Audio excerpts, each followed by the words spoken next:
Well, good. That was a good discussion. So this week we are moving on here. We are continuing with the Satipatthana practice, but this one is from Analayo, and he's a contemporary teacher, and so he's developed a variation of this, and it's divided up in a little bit different ways. It's got the same basic things for the most part. Some of them are just embedded in other parts, and we'll talk a little bit about that. But he's actually divided it into 7 categories instead of 4. And as you recall, before we had about 6 different categories of the body, and so he has 3. And so forth. So he's recategorized them, and phenomena he's divided into 2. And so it's a little bit different. Now, one thing that can be helpful to us in terms of trying to learn these practices is 7's a very convenient number for doing practice over a week. And so what you can do is do number 1 on Monday, do number 2 on Tuesday, and so forth, and work your way through the 7 in that way, to spend a little bit more time working on each one. So that may be something that you will like coming out of this variation. One of the points is that I made a little bit earlier in our discussion is that we probably will never know exactly what the Buddha taught and his words and so forth as a part of that.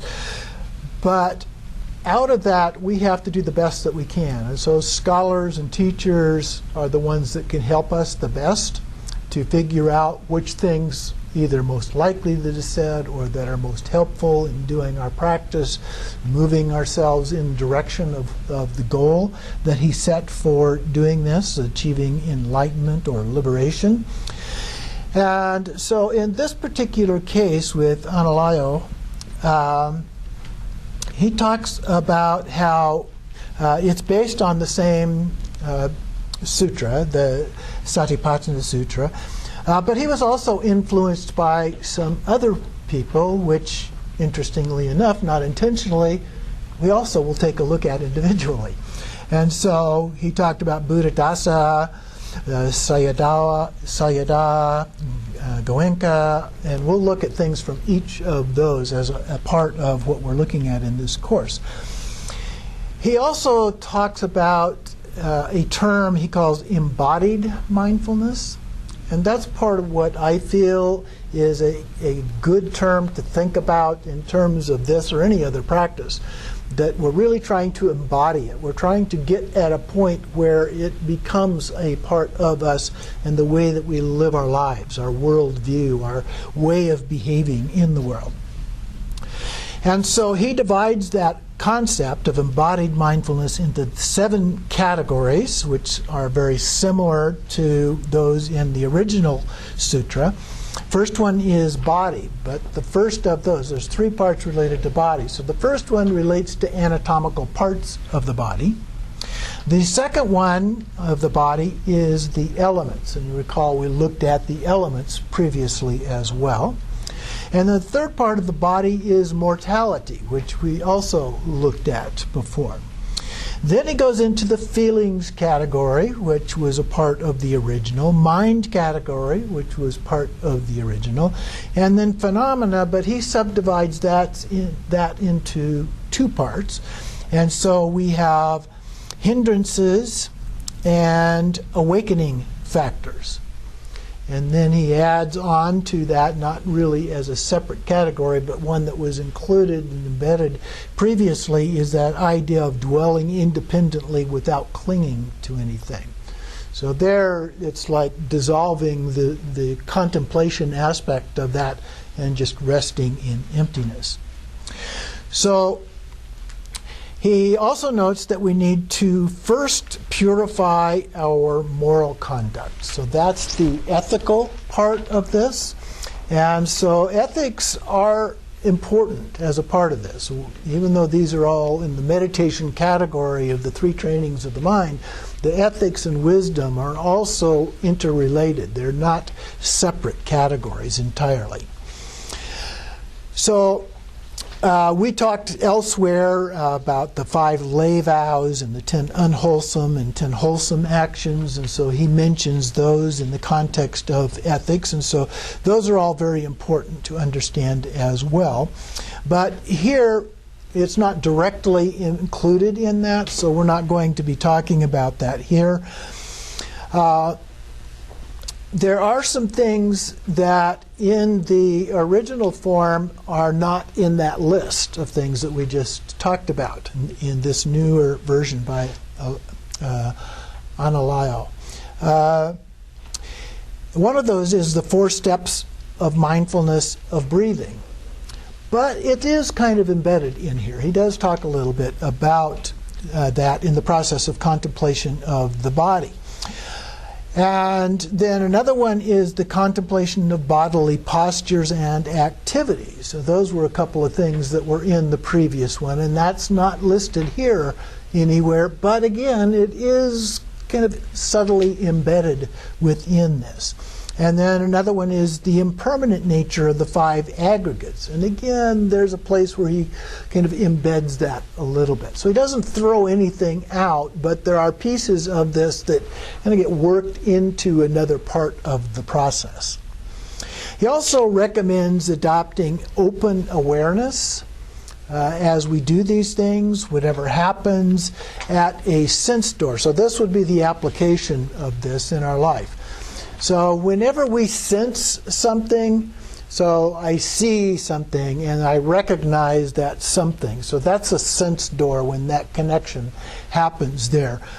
And he says that as soon as that happens, then we need to be embody this whole, the whole body mindfulness, so that we're continuously aware when these sense doors open and a certain sensory experience happens.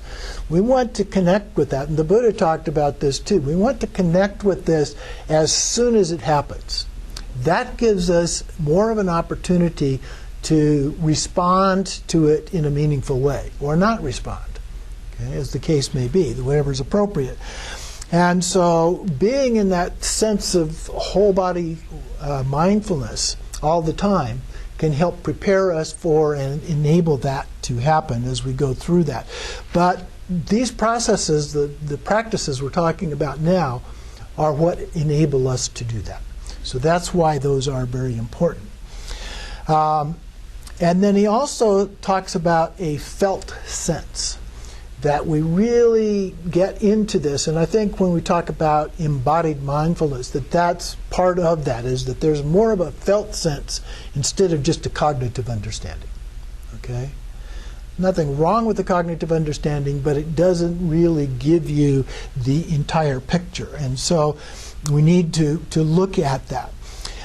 And he also points out that whatever happens is impermanent. Okay, so impermanence is a big part of this. And as we see in all kinds of Buddhist teachings, impermanence is one of the most important of the things to be aware of as a part of our understanding as well. And so in daily life, there's another division that happens to us in our worldly experience. One is, he calls it internal.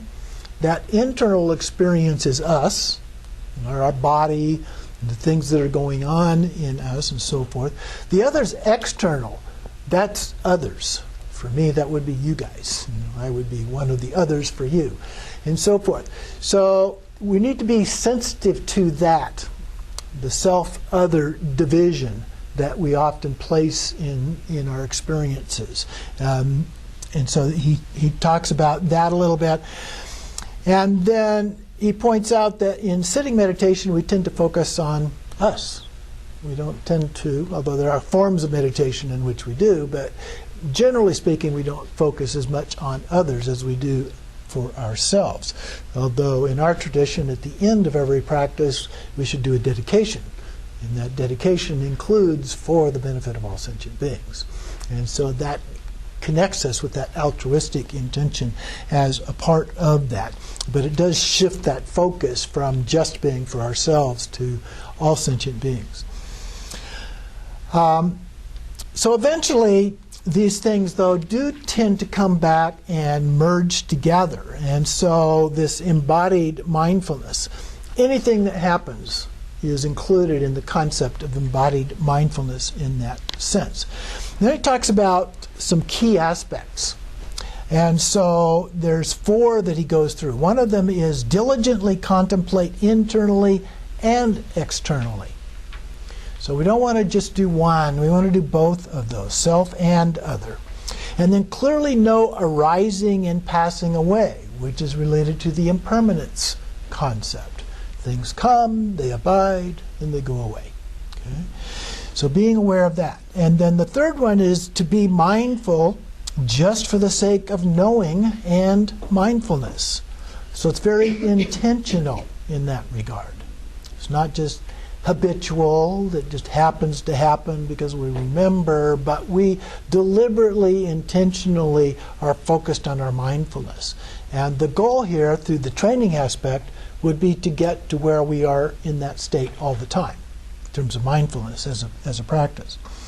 And then the fourth one is to remain free of desires and discontent so as to dwell independently without clinging to anything. So there's a state of being contented, of being tranquil, of being at peace as a part of this as well. And those are things that the Buddha talked about as being outcomes, not goals, but outcomes of doing these practices. Or more briefly than that, he just said, keep calmly knowing change. Okay? Keep calmly knowing change. Or another phrase, never cling to anything.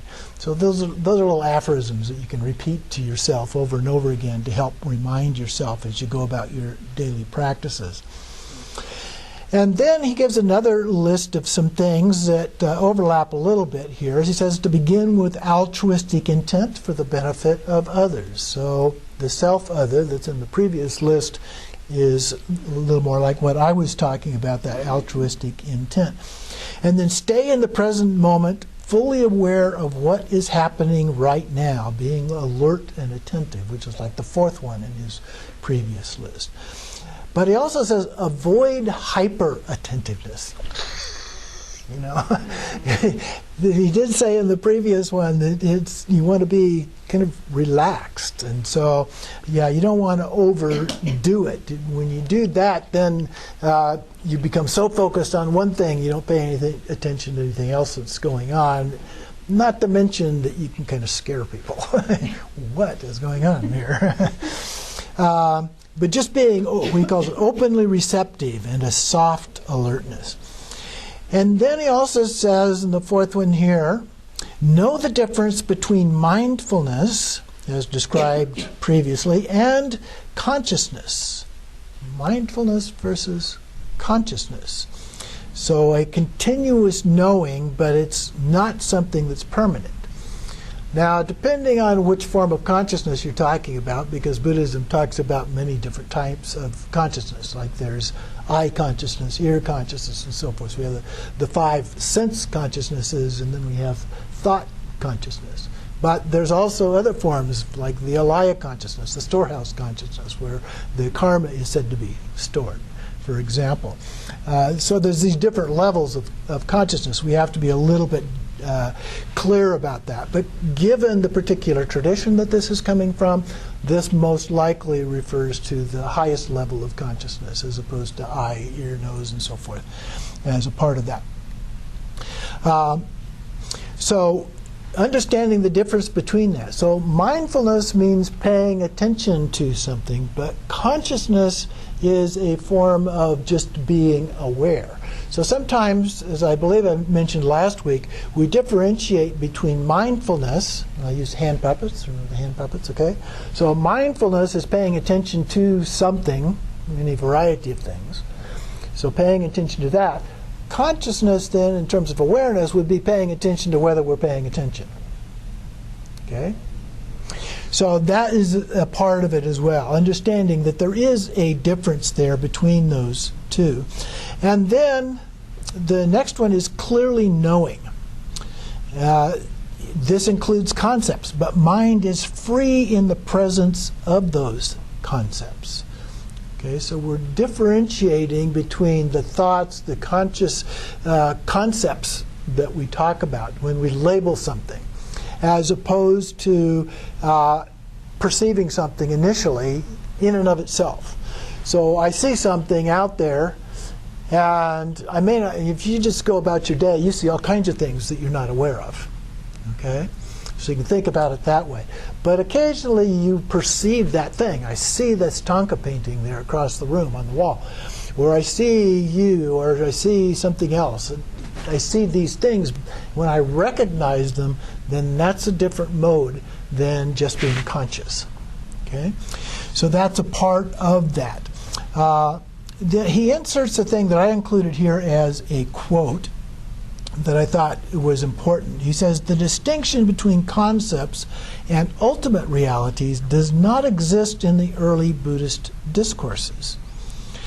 Also, tranquility, or shamatha, and insight, vipassana, are not distinguished so as to whether an object of meditation is a concept or ultimate reality, but they are considered to be complementary meditative qualities. The only ultimate reality in the early Buddhist texts is nirvana, or peace." Okay? So last time I mentioned a little bit of the difference between the way in the Tibetan Buddhist tradition we tend to look at these practices of shamatha and vipassana as very distinct, different kinds of practices. The shamatha practice we look at as a calm abiding and a real attentive focus on an object of focus. And then vipassana is a process that we go through. It's more of a contemplation, and oftentimes there's actually a list of questions that we go through as a part of that contemplation.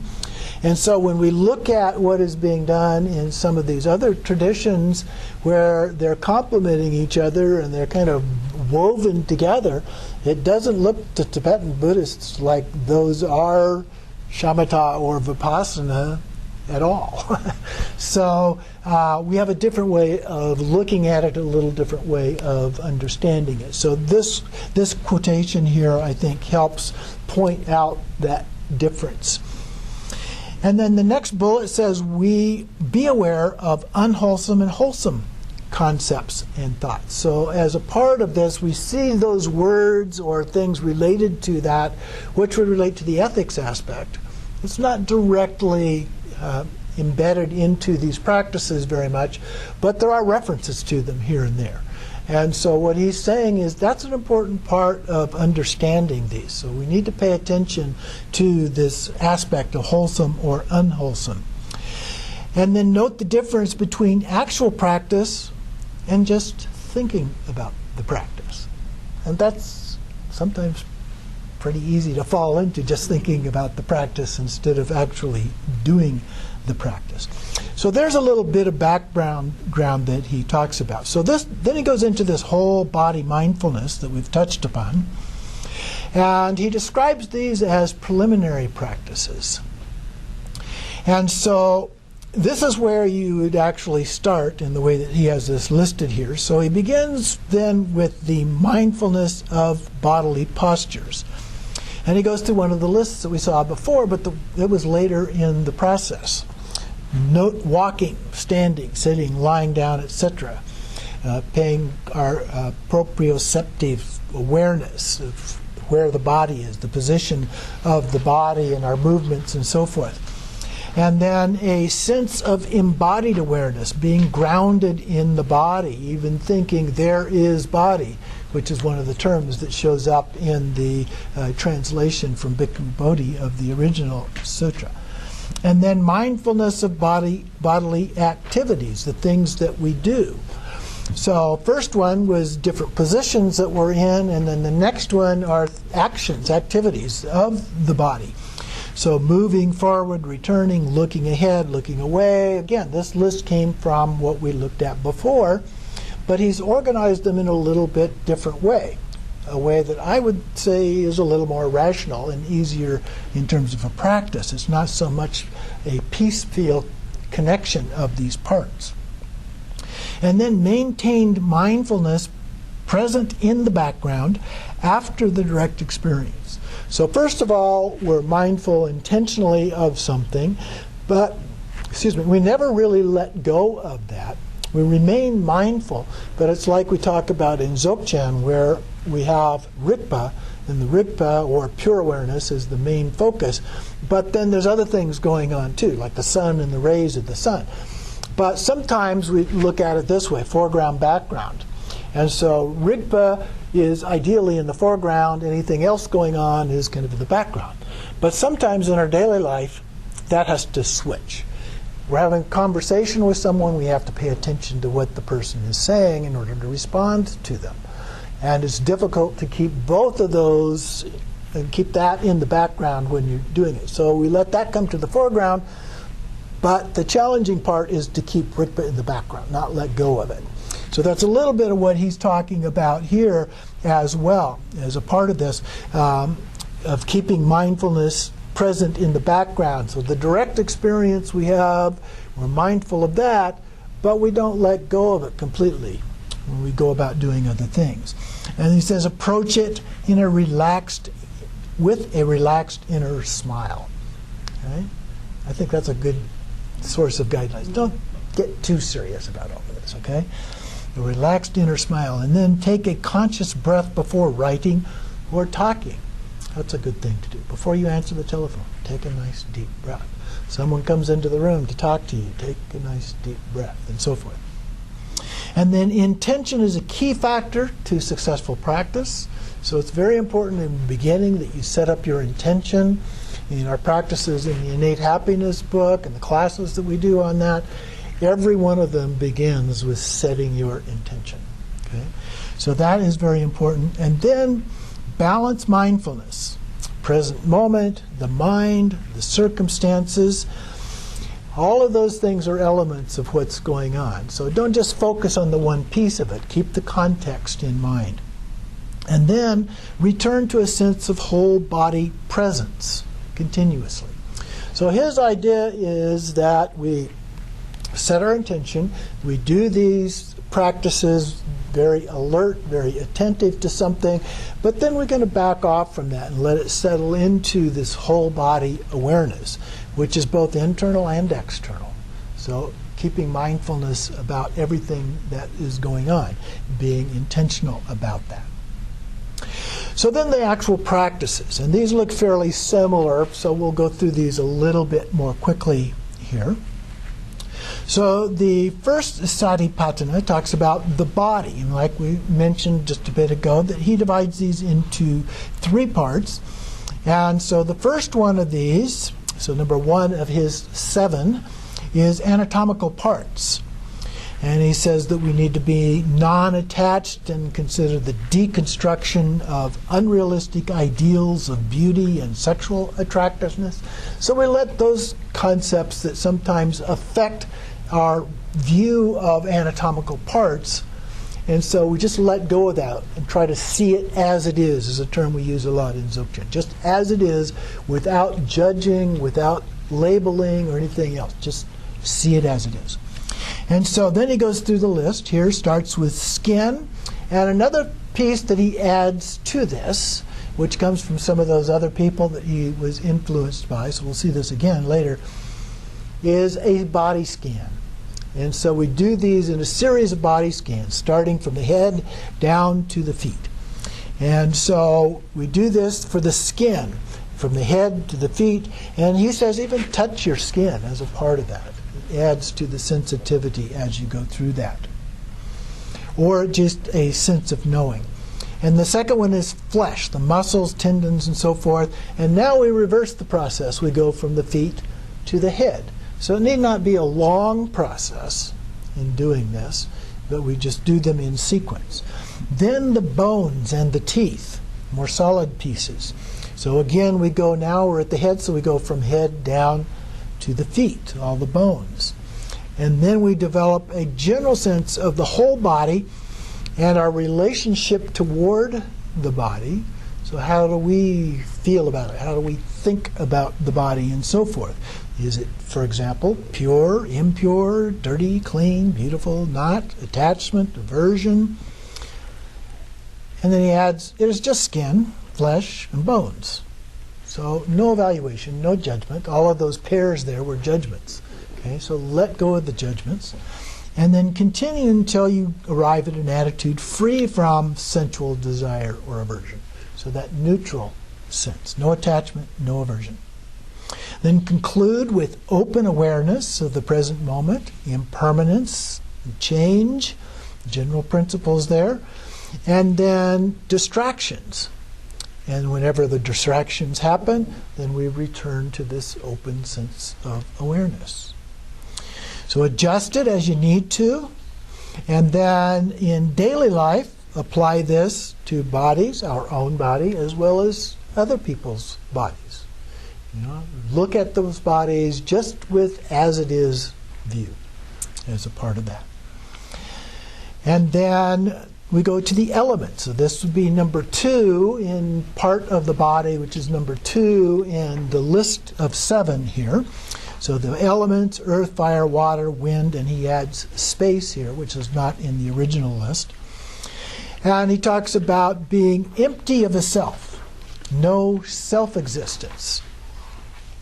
So the first one is the earth quality. And again, he's using the body scans here. So we're going back from head to feet, and the hardness. Now, when we were looking at bones, we were looking at a hardness factor, but just hardness, but it can also be a resistance or a really tight muscle, stiffness or something. But the bones are the principal aspect in terms of an element. Then the water quality. Now we go back up from feet to head. Liquidity, wetness, cohesion, especially bodily liquids.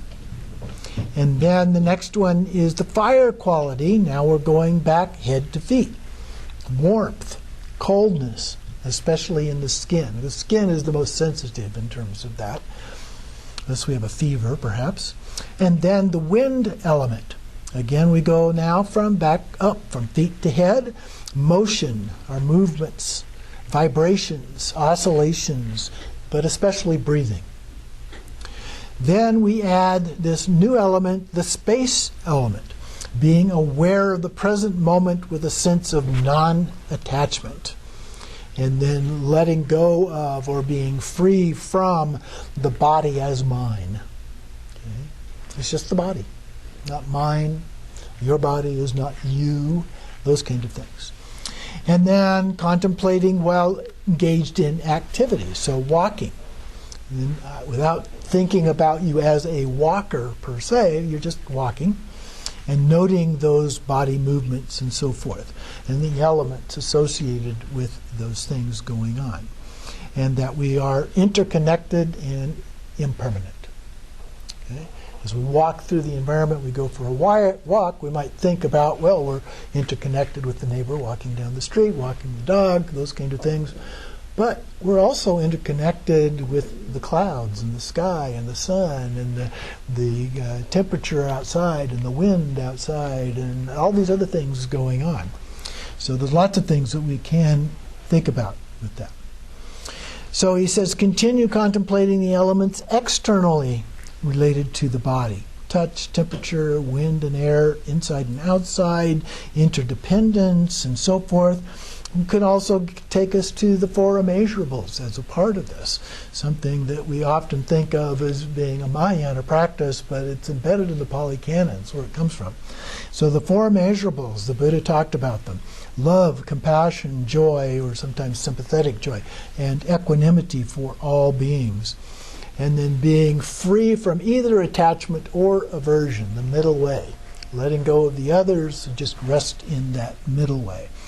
And then the earth element has our rootedness and wholesome activities. So there's that word, wholesome activities, and being productive for others. Or water. And so here the water adapts, it's flexible, it's adaptive to circumstances. So to what extent are we doing those kind of things? What extent are others doing those kind of things? Fire provides warmth and love for those in need. So we can think of physical warmth. We can also think of it as an emotional response to things. Wind keeps us moving. So wind is motion. So the things that keep us moving as a part of that, moving along the path. Space enables open awareness beyond attachment and aversion. So the space, it's like the sky. It just is. And so we look at things from that point of view. The third part of the list then, and this is still part of the body, is mortality. And of course this was a big one in the previous list, the original list. But we recognize death is certain. And so everything is impermanent. And so first of all here he says to imagine the skeleton. Focus on the skeleton and the connective tissues inside the body. And then as an optional one, and he suggests you can go back to the original sutra and go through the list as it's put in there, is stages of decay. And if you recall, when we did the skeleton in that list, we started just with the body, the dead body, and then it begins to decay into finer things until it's just dust. And then the third part of that is the in-breath. That might be your last in-breath. Okay? Then relax and let go on the out-breath. And then we continue while walking, standing, eating, lying down. So we're beginning again to integrate some of these other factors that we originally did as part of the preliminary practice. And then we visualize dying with the dissolution of elements. And this is something that we do in our own tradition as well. Earth is associated with heaviness. So in the process of dying, we begin to feel heavy, like you're sinking. And then with water, with dryness, our mouth gets dry, our eyes get dry, that kind of thing. And then fire, coldness, and dying, particularly the toes and the fingers begin to get cold first. And then the wind, a slowing and shallowness of breath. Okay? We tend to breathe more and more shallow as a part of that. And then the space is related to the loss of consciousness. Okay? So there's a connection there, and we do those same practices in our own tradition. And then finally conclude by resting with a sense of diminishing clinging and attachment, a freedom from identification, no labels, just as it is, and a powerful perception of impermanence. And then in the list here, we get to number 2, which is the second of the Satipatthana categories of feeling. But this is number 4 in this particular list. Okay, so we have 3 parts of body, so number 4 is feeling. So the way feelings, not emotions, he points out, impact the mind. Pleasant, unpleasant, or neutral. This is pretty much the same as in the original. So impermanence and conditionality are aspects here. But one of the things he points out here, I mean, we talked about the embodied awareness and being really aware of the body before a sense door opens. Okay? He points out here the same thing, that what we're trying to do in terms of feelings is become aware of that feeling at the very moment it first appears. Okay? Before it really catches us. So if anger, for example, the worst of all emotions, so to speak, well, I guess hatred might be the worst of all. But anyway, as soon as we begin to sense that, somebody says something to it and we feel it.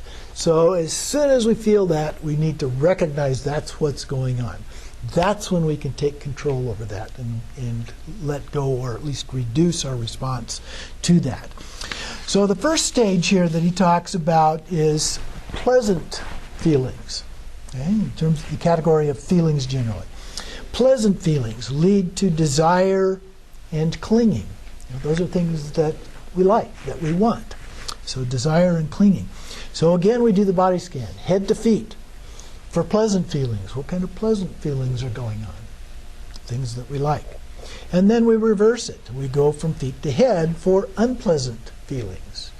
And we look for any of those that might exist. Now, you may not have any of those, so the third category is neutral feelings. We get bored, we search for distractions, things that entertain us, and so forth. But scan your feet, or head to feet, for these. And then a whole body scan back again from feet to head for all 3 of them together. So we're putting them together collectively. And things like smooth or rough, throbbing or pulsing, pressure or lightness, tense or ease, but especially the strength of the push. That's what we were talking about at the beginning of this section, is that sense of something coming on. And so we want to note that and the degree of it so that we can prepare then to deal with that. It's asking for our attention. And so we note that, and then it says, well, once we've noted that, we've recognized what's coming, then we can address it. Now, he uses an example of an itch. So you're sitting and you're meditating, and all of a sudden something begins to itch. He says, as soon as you notice that and you recognize what's going on and the strength of that, then it's okay to scratch. Okay?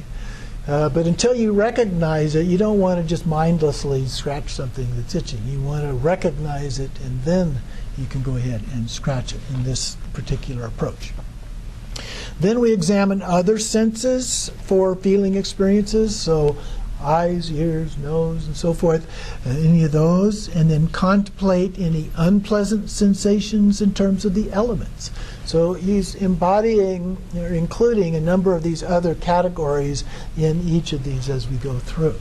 So earth, the water, the fire, wind, and he gives examples of each of those that would be relevant in that category. Then in the second stage, that was the first one. Then he's talking about more subtle kinds of feelings. Those were the things that were pretty obvious. And there may not be a lot of them, so there may be more neutral kinds of things going on. But now we're talking about pain or joy, and he divides them into two categories, worldly and unworldly. So the first one he says are related to feelings, or to the flesh. And so lust, anger, delusion. And then pleasant things, increasing sensual desire. Unpleasant things, being deprived of sensual desires, pleasures. And then neutral ones, indifferent. Okay?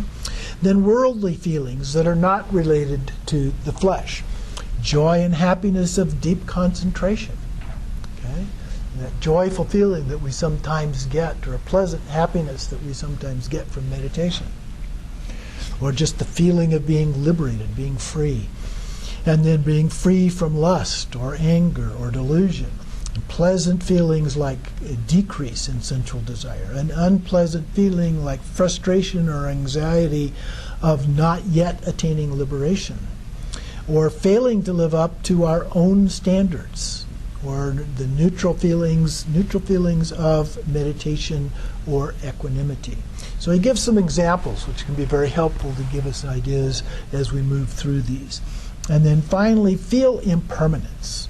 And he adds that it requires some intentional effort to actually feel impermanence, because we're talking about change. And to feel change is not always easy. It might be easier to see change because of the movement of some kind going on. But feel change going on in the body. And you can. Maybe it starts to itch and it's pretty mild, and then it gets stronger and stronger, like a mosquito bite or something, and that's change, that's impermanence. Okay? You scratch it and it goes away. All right, so he gives some additional suggestions here. Be aware or beware of falling into thinking rather than watching the mental events. Very easy to do, especially when you got the huge list of things. Okay? Very easy to fall into the thinking process. And if unable to feel even neutral feelings, just note that. Okay? So it's not that you have to keep going on until you find something. Just note that you didn't find anything. And then conclude by resting in this whole body awareness with a sense of impermanence. Just is. Relax into it. Shamatha, if you will. Rigpa, if you've done those. And then be aware that there is a feeling. Okay, remember, there is a body, there is a feeling. So just being aware of that. So the third category in terms of the Satipatthana Sutra, and number 5 in this list, is mind. So whether we're mindful or not, have lust or no lust, anger, no anger, delusion, no delusion, impermanence, therefore suffering, therefore no self-existence. So those things build upon each other, causing our sense of suffering and our lack of ability to become enlightened. So in general here, he says to monitor the state of mind. Okay? The presence or absence of something like lust. And look for pleasant feelings. The presence or absence of anger. Look for painful kinds of feelings. And then the presence or absence of delusion or ignorance, neutral kind of feelings. The presence or absence of distraction from mindfulness. Now, that overlaps a lot with things that we just did. Okay? So it can be used kind of as a review. Or if, like we talked about before, that we've got 7 categories, you're doing a different one each day, it may overlap, but it might have been something you did yesterday or day before yesterday or something like that. So it still has its role to play. But then he goes on from the state of mind, which is the first part of this. So you're looking at the presence of these things, but in terms of the state of your mind. So it changes the way we're looking at it. And then the higher states of mind. Knowing mind has become great or not. The opening of the heart, the degree of loving kindness, compassion, joy, and equanimity, for example. Or knowing mind to be surpassable or not. The state of your mind. You know, is it possible that it could be at an even higher state? Knowing mind to be concentrated or not. Can we deepen it even further into peacefulness, rest? Knowing mind to be liberated or not. Is there an absence of self-existence or the fundamental ignorance of the true nature of things? Is it really there, or is it just partially there? Is there further that we can take these things? And that's an important kind of an awareness. It's not the kind of thing that you see in very many teachings about these things, to really address where are you in the process of this. Can you go further? And we can almost always go further, okay, till you become a fully enlightened Buddha. And he gives a few suggestions as a part of these. Rejoice in wholesome conditions of your mind. Integrate the experience of mind with body and feelings, Satipatthana 1 and 2. And then continuously monitoring your mind. And so we see this in a variety of practices, that we should be monitoring what's going on in my mind. What's there in my mind right now? Paying attention to that. And then conclude by resting in this open awareness again. And he mentions also paying attention to what he calls the flavor and texture of mindfulness. Different qualities, for example, being open, receptive, flexible, alive, centered, clear, calm. Gives us a bunch of hints there of things that we can look at as a part of those things. But that's the flavor and texture of mindfulness, or of mind itself. So we get a real sense of what's going on in that way. So the next one are the dharmas. This is the fourth of the Satipatthana categories, the 4 foundations of mindfulness. But he divides this one into 2 categories. And so he calls it dharmas, is the phrase that he uses here instead of phenomena. But he divides them into 2 categories. Those are hindrances and awakening features. In terms of hindrances, he says to recognize whether present or not. Is it there? Are the hindrances there or not? And then ideally, again, at the sense door, when those things first come up. And then contemplate on how it arises, how it's removed, and here's a really good one, how to prevent recurrence. Okay? So it comes and it goes, but how do we keep that from going again? This is a hindrance. This is an unwholesome thing. He doesn't use that word here, but it's an unwholesome thing. So it's not something that we really want or don't care about. We do care about it. And so those are things that we particularly want to pay attention to as a part of that. So he says that recognition alone may be sufficient, but greater strength, those with greater strength require more. So looking at, he gives a list, sensual desire, and proposes some antidotes. Contemplating impermanence of pleasant feelings and or anatomical parts, such as sexual desire. It would depend on what the sensual desire is. With strong intention and an element of playfulness. I always find that to be a helpful element. And sometimes we get so serious about all of this that it actually begins to block what we're trying to achieve. So adding this element of playfulness about it really makes it easier to do. And then follow with restraint or moderation at the sense door. And that again is kind of a repeat of some of the things that we talked about before. The next category is anger. And he suggests some antidotes there as well. Impermanence of unpleasant feelings. So it doesn't feel good, but if we recognize that too is impermanent, it will eventually go. It's not impossible to stay indefinitely. It will go.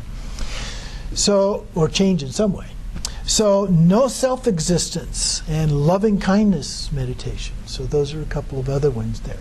The next category, laziness or inactivity. Sometimes we fall into that. We just, I don't feel like meditating today.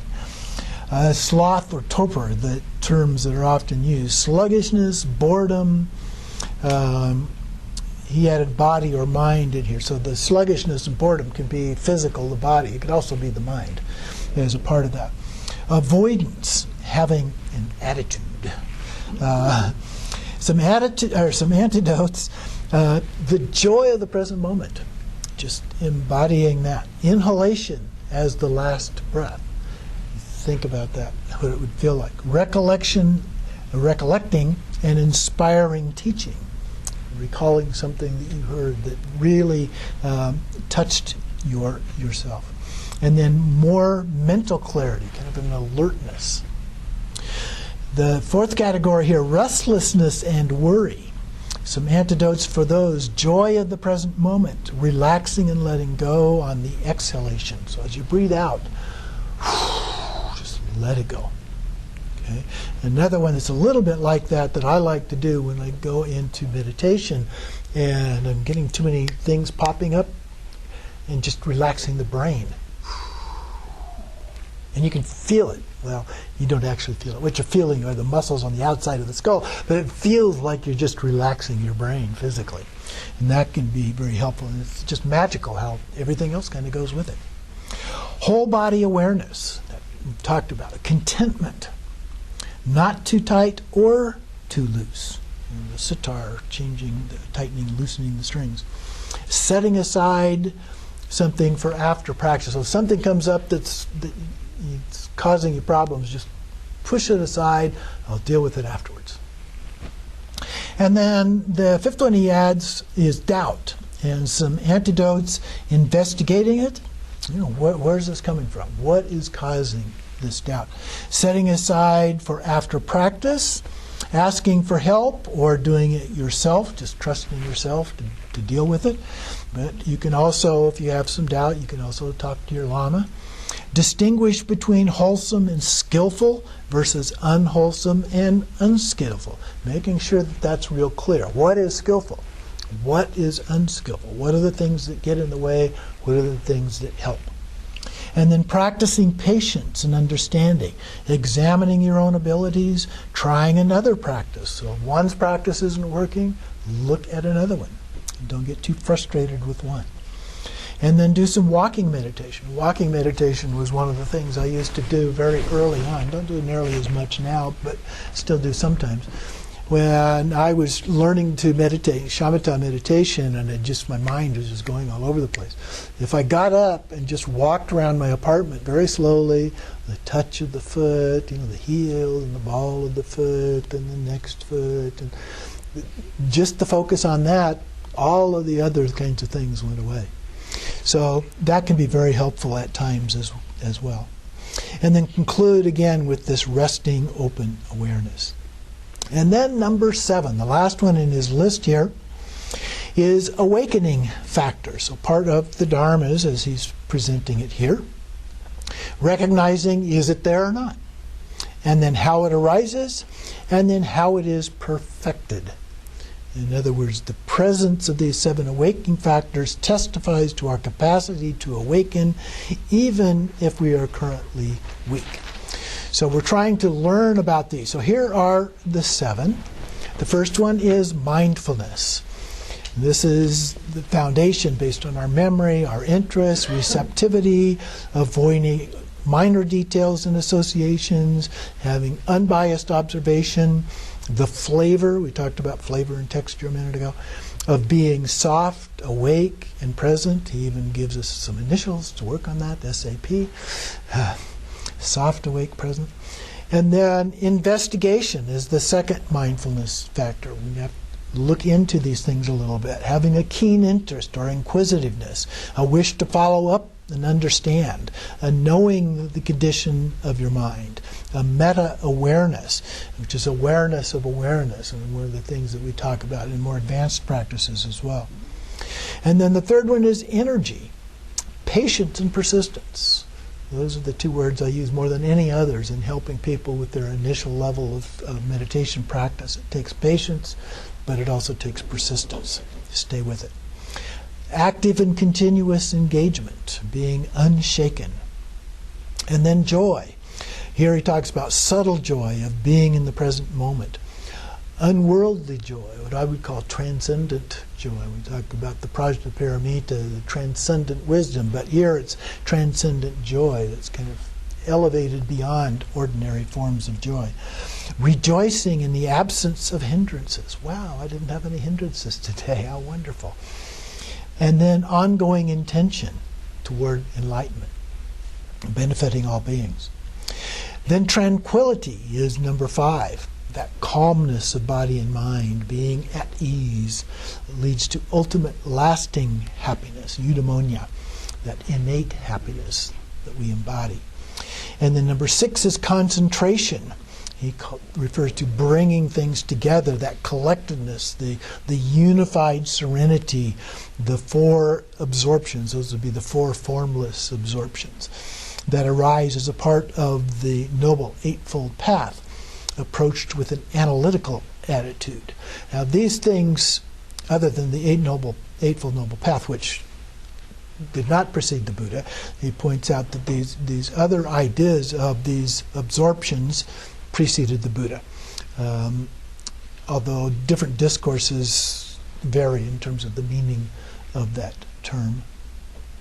And then the 7th one is equipoise, this calming equipoise, just relaxing into that, the superb balance of mind free from desires and discontent, and then returning in it the moment it's lost. So again, it's that sense of awareness. So as soon as it goes away, you come back.